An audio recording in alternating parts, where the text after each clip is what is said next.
Asia cup শেষে Bangladesh Afghanistan series কেমন হবে লড়াই? এশিয়া কাপের উত্তাপ শেষ হওয়ার আগেই আসছে আরেকটি চমক। বাংলাদেশ ও আফগানিস্তান আবার মুখোমুখি হতে যাচ্ছে মাঠে। তবে এবার ভেন্যু সংযুক্ত আরব আমিরাত। 2 অক্টোবর থেকে শুরু হবে এই দ্বন্দ্ব। প্রথমে 3 ম্যাচের টি-20 সিরিজ, যেখানে ম্যাচগুলো টানা 2, 3 ও 5 অক্টোবর। আর এর পরেই শুরু হবে ওয়ানডে সিরিজ 8 অক্টোবর থেকে।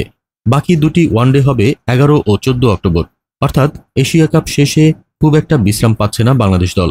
আফগানিস্তান ক্রিকেট বোর্ড ইতিমধ্যেই ঘোষণা দিয়েছে, এটি শুধু সিরিজ নয়, নিরপেক্ষ ভেন্যুতেও বিশ্বমানের ক্রিকেট অভিজ্ঞতা উপহার দেওয়ার প্রতিশ্রুতি। তাদের সিইও নসিব খানের ভাষায়, এটি 2 দেশের অংশীদারিত্বের শক্তি। অন্যদিকে বিসিবিও বলছে, এই সিরিজ বাংলাদেশ ক্রিকেটের জন্য হবে মূল্যবান সুযোগ। প্রতিযোগিতামূলক ক্রিকেটের মাধ্যমে আসন্ন চ্যালেঞ্জের প্রস্তুতিও হবে আরও শক্তিশালী। এশিয়া কাপে যে দল ঘাম ঝরাবে, ঠিক তার পরপরই আসছে এই নতুন যুদ্ধ।